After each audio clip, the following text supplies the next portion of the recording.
Hello दोस्तों, नमस्कार। स्वागत है आप सभी का आपके अपने YouTube channel the PCM vision में। तो दोस्तों, आज के इस वीडियो के माध्यम से हम लोग क्लास 10th गणित का जो है 30 इम्पोर्टेंट वीवीआई क्वेश्चन देखने वाले हैं। और इसी तरह के जो क्वेश्चन है वो आपके परीक्षा में डायरेक्ट पूछा जाएगा। तो आप सभी लोग वीडियो के अंत तक बने रहें, और अगर यह वीडियो पसंद आए तो आप अपने दोस्तों के बीच ज़रूर शेयर करिएगा। तो चलिए बिना टाइम वेस्ट किए हम लोग पहले क्वेश्चन को देखते हैं।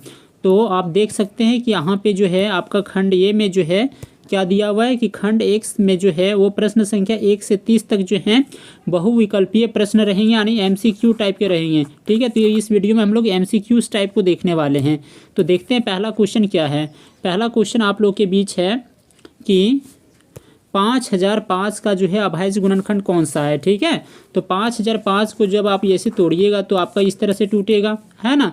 तो आपका जो करेक्ट आंसर हो जाएगा वो आपका क्या हो जाएगा, ऑप्शन नंबर तीसरा सही हो जाएगा। ठीक है, तो आपको आंसर किस तरह करना है, जैसे अब ये तीसरा नंबर हो गया तो आपको क्या करना है, 1 का 3 लिखना है यहाँ पे, और साथ में आपको ये ऑप्शन भी लिख देना है 5 गुना 7 गुना 11 गुना 13। ठीक है, तो इस तरह से आपको आंसर लिखना है। चलिए दूसरा क्वेश्चन देखते हैं हम लोग। अधिविभाजन एल्गोरिथम जो है ए बराबर बी क्यू प्लस आर है, जिसमें से ए का वैल्यू 72 है, क्यू का वैल्यू 8 है, आर का वैल्यू 0 है। तब आपसे बी का मान पूछा हुआ है। बड़ा ही सिंपल दिया हुआ है, कुछ करना नहीं इसमें, बस आपको इसमें वैल्यू पुट कर देना है। ए बराबर आपका 72 है, 72 रख दीजिए। बी की जगह आपका कितना है, अच्छा बी का मान पूछा हुआ है लेकिन क्यू का मान दिया हुआ है 8 है। ठीक है, और आर का मान कितना है, आर का मान 0 है। तो आप सीधे यहाँ से आप इसको मल्टीप्लाई कर दें, क्योंकि ये 0 ही रह जाएगा। तो आपका बी का जो वैल्यू हो जाएगा वो कितना हो जाएगा, 9 हो जाएगा। ठीक है, तो आप इस तरह से आप वहाँ पे लिख सकते हैं। आप यहाँ पे जैसे आपका 9 किस में, 3 नंबर में, तो यहाँ पे 3 लिख दीजिए और यहाँ पे 9 लिख दीजिए। ठीक है, ये आपका आंसर हो जाएगा। अगला क्वेश्चन देखिए, 3√2 डैश संख्या है। तो 3√2 कैसा संख्या है, एक अपरिमेय संख्या है। आपको उसी तरह से आंसर लिखना है, जैसे यहाँ पे 2 आया तो आपको यहाँ पे अपरिमेय लिख देना है। 3√2 कैसा संख्या है, तो एक अपरिमेय संख्या है, इस तरह से। अगला क्वेश्चन देखिए, क्वेश्चन नंबर 4। y बराबर पी एक्स का जो है ग्राफ नीचे दिया गया है। इसमें पूछा हुआ है बहुपद पी एक्स के शून्यकों की संख्या कितनी होगी। तो आप लोगों को पता होगा कि ये जितना बार काटेगा उतना शून्यक होता है। ठीक है, तो यहाँ पे एक यहाँ और एक यहाँ, यानी ये 2 बार काट रहा है एक्स एक्सिस को, इसलिए इसमें शून्यकों की संख्या कितनी हो जाएगी, 2। ठीक है, अगला क्वेश्चन देखिए, क्वेश्चन नंबर 5। क्वेश्चन आपसे पूछा हुआ है 35/50 का जो है दशमलव प्रसार कैसा है। तो आप लोगों को पता है कि दशमलव प्रसार हम लोग कैसे पता करते हैं कि अगर नीचे यानी हर में जो है अगर हर 2 और 5 के गुणनखंड के रूप में टूट जाए तो उसका दशमलव प्रसार क्या होता है, हमेशा शांत होता है। ठीक है, अब जैसे कि इस क्वेश्चन में क्या दे रखा हुआ है, 50 दे रखा हुआ है, तो ये 2 के भी मल्टीपल में आ जाएगा और 50 के भी मल्टीपल में आ जाएगा। तो इसका जो दशमलव प्रसार हो जाएगा वो कैसा हो जाएगा, बताना, शांत हो जाएगा। क्योंकि आप 50 को कैसे लिख सकते हैं, 2 25 बार में, और ये 5 गुना 5, यानी 2 गुना 5 गुना 5। तो ये 2 और 5 के मल्टीपल में टूट रहा है, या केवल 2 के मल्टीपल में टूटे या केवल 5 के मल्टीपल में भी टूटे, तो भी उसका दशमलव प्रसार क्या होगा, शांत होगा। आप ये याद रखेंगे। अगला देखिए, क्वेश्चन नंबर 6। बहुपद x² - 15 के शून्यक पूछे हुए हैं। ठीक है, तो आप इसको अच्छे से बना सकते हैं कि x² - 15 बराबर आप क्या कर दीजिए, 0 कर दीजिए। इधर x² बराबर कितना हो जाएगा, 15। अब x बराबर जो है आपका इधर रूट चढ़ेगा, और आप लोगों को पता है कि रूट से जब भी कोई वैल्यू निकलता है तो उसका आंसर क्या होता है, ±15 √15 होता है। ठीक है, तो इसका जो करेक्ट आंसर हो जाएगा आपका ऑप्शन नंबर 3 सही हो जाएगा, यानी -√15 और एक +√15। या फिर आप इसको इस तरह से भी सॉल्व कर सकते हैं कि x² है तो आप इसको x का स्क्वायर और यहाँ पे आप -√15 मान सकते हैं। -√15 का स्क्वायर जो है आपका 15 आ जाएगा। ठीक है, तो ये आपका a² - b² में टूटेगा, यानी एक बार इसको आपको प्लस में लिखना है और एक बार इसको माइनस में लिखना है। तो जब आप इसको एक बार प्लस में लिखिएगा तो इसका वैल्यू जो है वो जब 0 के बराबर करिएगा तो एक का वैल्यू आ जाएगा -√15 और एक का वैल्यू आ जाएगा आपका +√15, यानी आपका ऑप्शन नंबर 3 ही ठीक है। अगला क्वेश्चन देखिए, क्वेश्चन नंबर 7। क्वेश्चन क्या है कि यदि बहुपद x² - 2x - 8 के शून्यक a और b हों तो a + b का मान क्या होगा। ठीक है, यदि बहुपद दिया हुआ है कि x square minus 2x minus 8 के शून्यक ए और बी हों तो ए प्लस बी का मान क्या करना है, कुछ नहीं करना है दोस्तों। इसमें आपको सिंपली जो है इसका गुणनखंड कर देना है, जो आपका वैल्यू आएगा शून्य का वही आपका ए और बी का मान होगा, फिर उन दोनों को जोड़ देंगे आंसर आ जाएगा। जैसे जब आप इसको गुणनखंड करते हैं तो कैसे होगा, एक्स स्क्वायर माइनस, ठीक है, जैसे गुना करने पे 8 आना चाहिए, ठीक है, तो ये आपका क्या हो जाएगा 2x प्लस में और ये माइनस 4x, 2 चौका 8 हो गया और 2x में से 4x जाएगा, माइनस 2x बचेगा, माइनस 8 बराबर 0 हो गया। यानी आपका वैल्यू जो है एक आपका x प्लस 2 आएगा, ठीक है, और दूसरा जो वैल्यू है आपका वो क्या आ जाएगा तो -4। यानी आपका एक वैल्यू जो है एक x का वैल्यू एक आपका -2 आ रहा है और एक वैल्यू x का कितना आ रहा है 4, तो ये प्लस बी बोला हुआ है, तो ये प्लस बी यानी -2 + 4, यानी 4 में 2 जाएगा तो आपका कितना आ जाएगा 2 सही हो जाएगा, ठीक है, यानी 7 का जो ऑप्शन नंबर 3 ठीक है। अगला देखिए क्वेश्चन नंबर 8, जब दो चर वाले रैखिक समीकरणों का आलेख प्रतिच्छेद करती रेखाएं हैं तब उनके हल होंगे। ठीक है दोस्तों, आपको हम 3 कंडीशन बता रहे हैं, वो 3 कंडीशन आप जरूर याद रख लें क्योंकि यहाँ से जो क्वेश्चन है आपके बोर्ड एग्जाम में जरूर 100% रहेगा। ठीक है, वो 3 कंडीशन क्या है कि यदि A1/A2 जो है वो बराबर नहीं है B1/B2 के तो रेखाएँ कैसी होंगी, प्रतिच्छेद करती रेखाएं होंगी, और प्रतिच्छेद करती रेखाओं के कितने हल होते हैं, केवल एक हल होते हैं। कितने हल होते हैं, केवल एक हल होते हैं, और इसी को हम लोग बोलते हैं अद्वितीय, कि इसके जैसा और कोई हल नहीं है। ठीक है, तो जब प्रतिच्छेद करती रेखाएं होंगी तब कितने हल होंगे, उसका केवल एक हल होगा जिसको हम लोग अद्वितीय बोलते हैं। दूसरा कंडीशन इसका क्या है कि यदि A1/A2 बराबर हो जाए B1/B2 के लेकिन बराबर नहीं हो जाए C1/C2 के, ठीक है, तब ये जो है वो आपका समांतर रेखा का उदाहरण है, और जब ऐसा कंडीशन आता है तब समांतर रेखा का कोई हल नहीं होता है, समांतर रेखा का कोई हल नहीं होता है। और तीसरा कंडीशन क्या है कि अगर तीनों बराबर आ जाए, है ना, A1/A2 बराबर B1/B2 बराबर C1/C2, तब रेखाएं संपाती होती है, और जब रेखाएं संपाती होती है तब इसके अनेक हल होते हैं। ये 3 कंडीशन आप लोग जरूर याद करके जाएंगे, एक बार रिवाइज कर लेंगे, ठीक है, क्योंकि यहाँ से क्वेश्चन जरूर रहेगा। तो अब ये क्वेश्चन देखिए, अब इसमें क्वेश्चन नंबर 8 में क्या बोल रहा है कि जब दो चर वाले रैखिक समीकरणों का आलेख प्रतिच्छेद करती रेखाएं, इसका मतलब ये हुआ कि A1/A2 जो है वो बराबर नहीं है B1/B2 की, तब उसके कितने हल होंगे, तब उसके मात्र एक हल होंगे। ठीक है, अगला क्वेश्चन देखिए, क्वेश्चन नंबर 9, यदि समीकरण निकाय जो है A1x + B1y + C1 = 0 तथा A2x + B2y + C2 = 0 का अनंत हल है, अगर अनंत हल है तो कंडीशन कौन सा होगा, तो कंडीशन आपका 3 नंबर ठीक है, A1/A2 बराबर B1/B2 बराबर C1/C2 हो जाएगा। अगला देखिए क्वेश्चन नंबर 10, रैखिक समीकरण युग्म जो है 2x + y = 5 और 3x + 2y = 8 का हल है। ठीक है, तो आप इसको बड़े आसानी से विलोपन विधि से सॉल्व कर सकते हैं। ठीक है, और सॉल्व करने पे कितना आपका आंसर आता है वो कमेंट बॉक्स में आप लोग जरूर कमेंट करेंगे। ठीक है दोस्तों, तब तक हम लोग अगला क्वेश्चन देखते हैं। क्वेश्चन नंबर 11 देखिए, यदि समीकरण निकाय जो है 4x + py + 8 = 0 और 2x + 2y + 2 = 0 के अद्वितीय हल होने के लिए है तो p का मान क्या है। मान लीजिए कि ये दोनों समीकरण के अद्वितीय हल है, मात्र एक हल है, तब p का मान कितना होगा, तो आपको हम कंडीशन बताए थे कि अद्वितीय हल होता है, तो अब आप क्या लिखते हैं कि A1/A2 बराबर नहीं होना चाहिए किसके, B1/B2 के। ठीक है, तो A1 की जगह कितना है बताओ, 4 है, और A2 की जगह कितना है तो 2 है, लिख लीजिए बराबर नहीं है। ठीक है, आप B1 की जगह आपका P हो गया और B2 की जगह कितना हो गया, B2 की जगह भी आपका 2 है, तो ये 2 कट गया, यानी P का जो वैल्यू है वो किसके बराबर नहीं आना चाहिए, तो 4 के बराबर नहीं आना चाहिए, यानी 11 का जो है ऑप्शन नंबर 3 सही हो जाएगा। अगला देखिए क्वेश्चन नंबर 12, क्वेश्चन 12 पूछा हुआ है निम्न में से कौन द्विघात समीकरण है। ठीक है, तो जैसा कि आपको ऑप्शन से ही पता चल रहा है कि ऑप्शन नंबर पहला जो है वो आपका एक द्विघात समीकरण का उदाहरण है, क्योंकि यहाँ पे जो है केवल एक में ही स्क्वायर है, इसमें स्क्वायर नहीं है। अगर इसमें स्क्वायर रहता तो दोनों स्क्वायर कट जाता और तब वो जो है द्विघात समीकरण नहीं रहता, लेकिन चूंकि इसमें केवल एक ही में स्क्वायर है इसलिए आपका द्विघात समीकरण बन जाएगा। ठीक है, अगला क्वेश्चन देख लीजिए, क्वेश्चन नंबर 13, 2x² - 7x + 6 = 0 का विविक्तर पूछा हुआ है। ठीक है, विविक्तर का मतलब होता है d का वैल्यू आपसे पूछा हुआ है, तो d का वैल्यू किसके बराबर होता है, b² - 4ac, या b की जगह कितना है -7 का स्क्वायर है, -7 का स्क्वायर -4, और ये की जगह आपका 2 है और c की जगह कितना है 6, तो -7 का स्क्वायर 49 हो गया, और आपका 4 दूना 8, 8 छक 48। ठीक है, यानी आपका जो है 1, यानी इस क्वेश्चन के लिए जो है विविधता यानी डी का मान कितना हो जाएगा आपका, एक आंसर सही है, यानी 13 का ऑप्शन नंबर 3 सही है। अगला देखिए क्वेश्चन नंबर 14, यदि द्विघात समीकरण जो है x² - px + 4 = 0 के मूल बराबर हों तब p का मान क्या होगा। देखिए ये द्विघात समीकरण दे रखा हुआ है, बोल रहा है कि इसके मूल बराबर हो, यानी अल्फ़ा और बीटा जो है एक तरह से क्या है बताओ, बराबर है, तब इसका जो है p का मान पूछा हुआ है। ठीक है, तो अल्फ़ा और बीटा तो जब मूल बराबर होते हैं तो शून्यकों का योगफल क्या होता है, अल्फ़ा प्लस बीटा बराबर, ठीक है, -b/a होता है।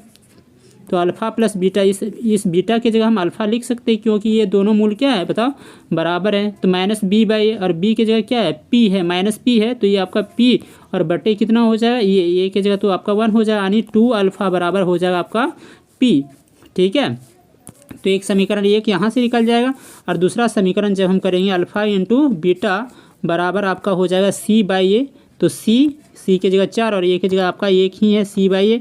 ठीक है, यानी अल्फ़ा इंटू अल्फ़ा, अब ये आपका क्या हो जाएगा, यहाँ पे बीटा की जगह हम अल्फ़ा इंटू अल्फ़ा कर देंगे तो आपका हो जाएगा, यानी अल्फ़ा² बराबर कितना हो जाएगा 4, यानी अल्फ़ा का वैल्यू जो है अब इधर स्क्वायर चढ़ेगा, रूट चढ़ेगा तो आपका +-2 निकलेगा। ठीक है, तो जब हम इसमें बैठाएंगे आपका अल्फ़ा का वैल्यू, तब p का वैल्यू जो है आपका 4 भी आएगा और आपका -4 भी आएगा। ठीक है, तो इस प्रकार से जो है आपका आंसर p का जो वैल्यू हो जाएगा वो आपका क्या हो जाएगा, +-4 ठीक रहेगा।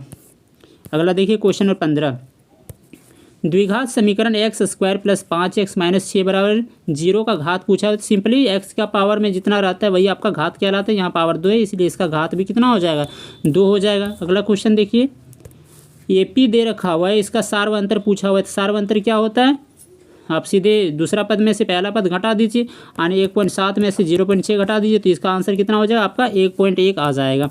अगला देख लीजिए क्वेश्चन, AP 10, 7, 4 का 30वां पद पूछा हुआ है। तो AP 10, 7, 4 का 30वां पद के लिए क्या होता है, ये 30 बराबर आपको निकालना है a + 29d करके।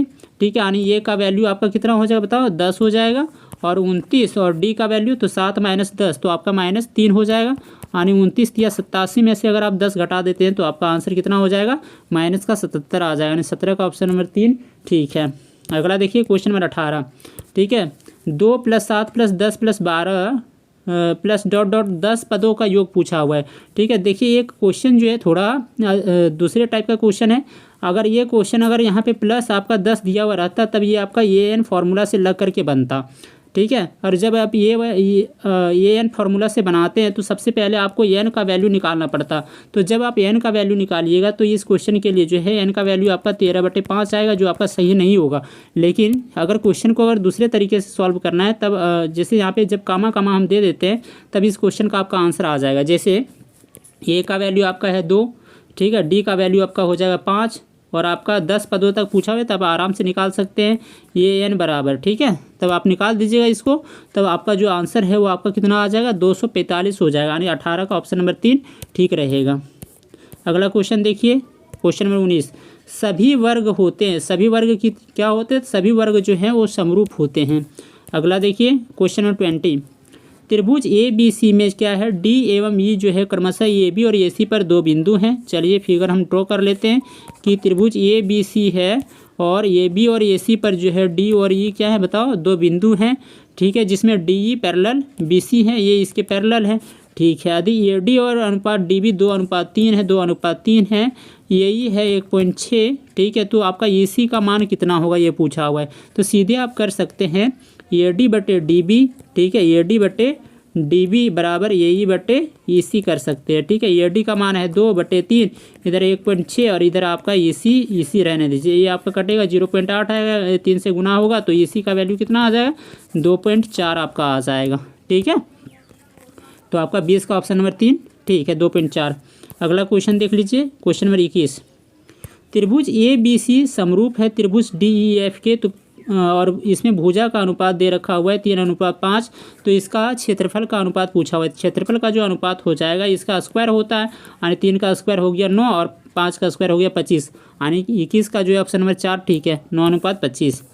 क्वेश्चन नंबर 22 देखिए, बिंदुओं P00 Q -3 -4 के बीच की दूरी पूछा हुआ है। सिंपली आप क्या कर सकते हैं, x2 - x1 का होल स्क्वायर यानी -3 - 0 का whole square plus y2 - y1 का होल स्क्वायर यानी -4 - 0 का होल स्क्वायर, यानी आप करिएगा 0 घटाइए तो वही आएगा, यानी आपका 9 प्लस ये कितना हो जाएगा 16 और 25 का कितना निकलता है आपका 5 इकाई। ठीक है, तो 22 का जो है ऑप्शन नंबर 4 सही हो जाएगा। अगला देखिए क्वेश्चन नंबर 23, बिंदुओं 1, 2 और 3, 4 को मिलाने वाले रेखाखंड का मध्य बिंदु। तो मध्य बिंदु कैसे निकलता है आपका, x बराबर x1 प्लस x2/2 करके, ठीक है, और y बराबर निकलता है y1 प्लस y2/2 करके, ये मध्य बिंदु है। ठीक है, क्वेश्चन ही बोल रहा है। तो 1 + 3 आपका कितना हो गया 4, 4 का आधा कितना हो गया 2, 2 किस में है तो आपका ऑप्शन नंबर 2 में ही है। ठीक है, यानी 23 का ऑप्शन नंबर 2 सही हो जाएगा। अगला क्वेश्चन देखिए, यदि ये 0 0 है, B 4 0 है, C 0 1 है तो त्रिभुज ABC का क्षेत्रफल पूछा हुआ है। देखिए इस क्वेश्चन में आप थोड़ा सा होशियारी कर सकते हैं कि यहाँ पे जो है x का मान भी 0 है और y का भी मान 0 है। यहाँ पे ऑप्शन C जो है, C का मान जो है वो 0 है, x का निर्देशांक का। तो इसमें से अगर आप 0 0 लेते हैं, x का वैल्यू जब बैठाते तो ये तो आपका 0 आ ही जाएगा। ठीक है, इसलिए आप इसको मत लीजिए, आप थोड़ा सा शॉर्ट कर सकते हैं इसमें। ठीक है, तो केवल आप b का निर्देशांक ले लीजिए। तो आपको पता है कि त्रिभुज का क्षेत्रफल क्या होता है, तो त्रिभुज का क्षेत्रफल जो होता है हाफ गुना x2 - x1 का होल स्क्वायर होता है, सॉरी x1 तो y2 - y1 लेना होता है। तो यहाँ पे हम वो नहीं ले रहे हैं, बस आपको सीधा सिंपल ले रहे हैं, ये x2 ले रहे हैं। x2 तो आपका क्या हो जाएगा y3 - y1। ठीक है, तो हाफ x2 की जगह आपका 4 हो जाएगा और y3 आपका 1 हो जाएगा और y1 आपका 0 हो जाएगा। 4 एक में से 0 हो जाएगा, आपका एक ही बचेगा और ये गुना होगा तो 2 दूना कितना हो जाएगा 4, यानी इसका जो सही आंसर हो जाएगा आपका 24 का ऑप्शन नंबर 2 सही हो जाएगा। अगला क्वेश्चन देखिए, क्वेश्चन नंबर 25, कॉस ये बराबर दे रखा हुआ है 3/5, तो कॉसेक ये का मान पूछा हुआ है। कॉस ये बराबर है 3/5, कॉस ये बराबर है 3/5, तो ये अब किसका वैल्यू है b/h का, p का वैल्यू कितना हो जाएगा तो 25 का स्क्वायर में से आपका 3 का स्क्वायर चला जाएगा, तो आपका 25 में से अगर 9 जाएगा तो आपका कितना बचेगा 16 यानी आपका जो है सीधे इस क्वेश्चन में h का वैल्यू कितना आ जाएगा 4 आ जाएगा। अब कॉसेक का वैल्यू पूछा हुआ है तो कॉसेक का वैल्यू क्या हो जाता है h/p, साइन का उल्टा होता है कॉसेक, तो h/p, h का मान है आपका 5 और p का मान कितना आया 4। ठीक है, सॉरी तो देखिएगा इसमें क्या है कि ये जो आपका ये b/h था तो यहाँ पे p का मान कितना आ जाएगा आपका 4 आ जाएगा। तो आपका जो है इस क्वेश्चन के लिए h का वैल्यू आपका 5 हो जाएगा और आपका जो है p का मान कितना हो जाएगा 4। ठीक है, यानी 5/4 जो है इसका सही आंसर हो जाएगा।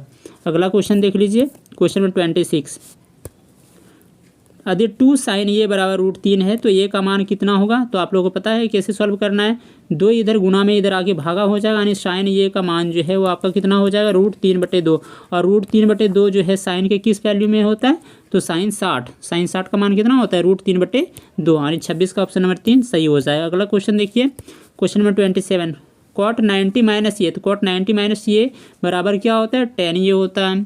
ठीक है, अगला देखिए क्वेश्चन नंबर 28, साइन स्क्वायर ये प्लस कॉस स्क्वायर ये का मान कितना होता है, साइन स्क्वायर ये प्लस कॉस स्क्वायर ये का मान होता है 1। ठीक है, अगला देखिए, संचयी बारंबारता वक्र कहलाती है। संचयी बारंबारता वक्र को हम लोग क्या बोलते हैं, त्वरण बोलते हैं। त्वरण जो होते हैं वो कितने प्रकार के होते हैं, 2 प्रकार के, एक से कम प्रकार का होता है और से अधिक प्रकार का होता है। एक से कम प्रकार का होता है और से अधिक प्रकार का होता है। अब आपको पता है कि से कम प्रकार का जो होता है उसका जो ग्राफ होता है त्वरण वो हमेशा नीचे से ऊपर जाता है और जो से अधिक प्रकार का होता है उसका नीचे से ऊपर आता है, याद रखिएगा।